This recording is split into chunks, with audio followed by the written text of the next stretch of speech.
बॉलीवुड में फेवरेटिज्म है, बॉलीवुड में गैंगिज्म है, बॉलीवुड में गुंडागर्दी होती है और बॉलीवुड में गुटबाजी होती है। ये वो सारी बातें हैं जो मैं नहीं कह रहा हूं, ये कह रहे हैं खुद music director A R Rahman. जी हाँ, ए आर रहमान ने एक अखबार को दिए इंटरव्यू में साफ साफ कहा है कि फिल्म दिल बेचारा के लिए जब मुकेश छाबड़ा उनके पास पहुंचे तो उन्होंने 2 ही दिन में उनको सारे गाने बनाकर दे दिए। और इस पर मुकेश छाबड़ा ने हैरानी से कहा कि मुझे तो बहुत सारे लोगों ने आपके पास जाने से ही मना किया था। जी हाँ, बॉलीवुड में बहुत सारे लोगों ने मुकेश छाबड़ा से ये कहा कि आप ए आर रहमान के पास मत जाइए। बॉलीवुड में ऐसे बहुत से लोग हैं जो ए आर रहमान को बदनाम कर रहे हैं। ए आर रहमान ने इस इंटरव्यू में आगे बोलते हुए कहा है कि मुझे आपसे ये सुनने के बाद अब पता चल रहा है कि क्यों मुझे हिंदी फिल्में कम ऑफर हो रही हैं, और यही वजह है कि अब इन दिनों मैं ज़्यादा हिंदी फिल्में नहीं कर पा रहा हूं। मैं आपको पढ़कर बताता हूं एग्जैक्टली इस अखबार को दिए इंटरव्यू में ए आर रहमान ने क्या कहा है बॉलीवुड में बढ़ती गुंडागर्दी के बारे में। People are expecting me to do stuff, but there is another gang of people preventing that from happening. It is fine because I believe in destiny and I believe that everything comes from God. So I am taking my movies and doing my other stuff. But all of you are welcome to come to me.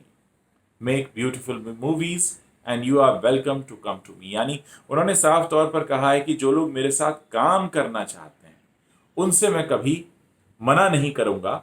लेकिन ये देखिए, ये आप देख सकते हैं उस interview क्या कि मैं आपको कटिंग आपको दिखा रहा हूं आपके स्क्रीन पर, जिसमें साफ तौर पर ए आर रहमान ने बॉलीवुड में चल रही गुंडागर्दी के बारे में खुलकर बोला है और यह भी बताया है कि क्यों उन्हें काम नहीं करने दिया जा रहा है। और सबसे बड़ा सबूत है खुद मुकेश छाबड़ा, क्योंकि मुकेश छाबड़ा से लोगों ने मना किया था कि वो ए आर रहमान के पास ना पहुंचे। हम सभी जानते हैं कि ए आर रहमान का जो संगीत है और ए आर रहमान का जो काम है उसको किसी भी तरीके का कि कोई उंगली नहीं उठा सकता, कोई उस पर बात नहीं कर सकता। एक अलग ही कैटेगरी है उनकी। और अगर ऐसे लोगों के खिलाफ भी गुंडागर्दी होती है तो आप अंदाज़ा लगा सकते हैं कि जो बातें हम पिछले इतने दिनों से कर रहे हैं कि बॉलीवुड में जिस तरीके का माहौल है, लोग गुट बना के काम करते हैं।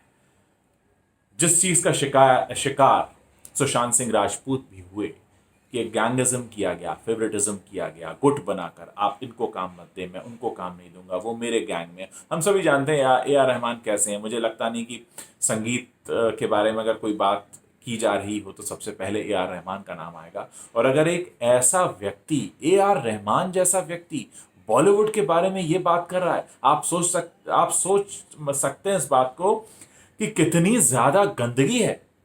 ए आर रहमान को ये कहने के लिए मतलब जिसको कहते हैं ना कि पब्लिसिटी के लिए तो कहा नहीं होगा। ए आर रहमान को कोई पब्लिसिटी की जरूरत है इस तरह का स्टेटमेंट वो बोले, इसका मतलब है कि निश्चित रूप से उन्होंने कुछ क्लोजली देखा होगा। हमने पिछले दिनों देखा भी था, सोनू निगम सामने आए थे, उन्होंने टी सीरीज के बारे में बहुत कुछ बोला था और उन्होंने बोला था म्यूजिक माफिया है इंडस्ट्री में, सारी बातें हैं।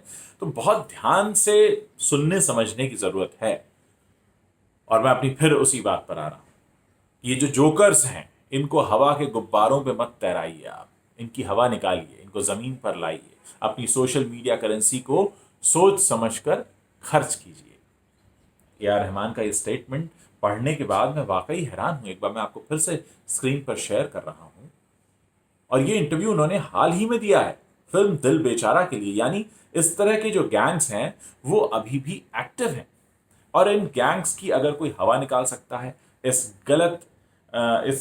गलत तरीके से काम करने वालों को कोई जमीन पे ला सकता है, तो वो सिर्फ जनता है। बॉलीवुड की बेशर्मी हमने हाल ही के दिनों में कई तरह से देखी है, और अब धीरे धीरे जिस तरह से लोग निकल कर बाहर आ रहे हैं, बात कर रहे हैं, उससे साफ होता जा रहा है कि बॉलीवुड में बहुत कुछ है जो गंदा है, जो ऐसा है जो अन्यायपूर्ण है, जो इनजस्टिस हो रहा है। और उसको अगर दूर करना है, आवाज़ हमें और आपको मिलकर उठानी है।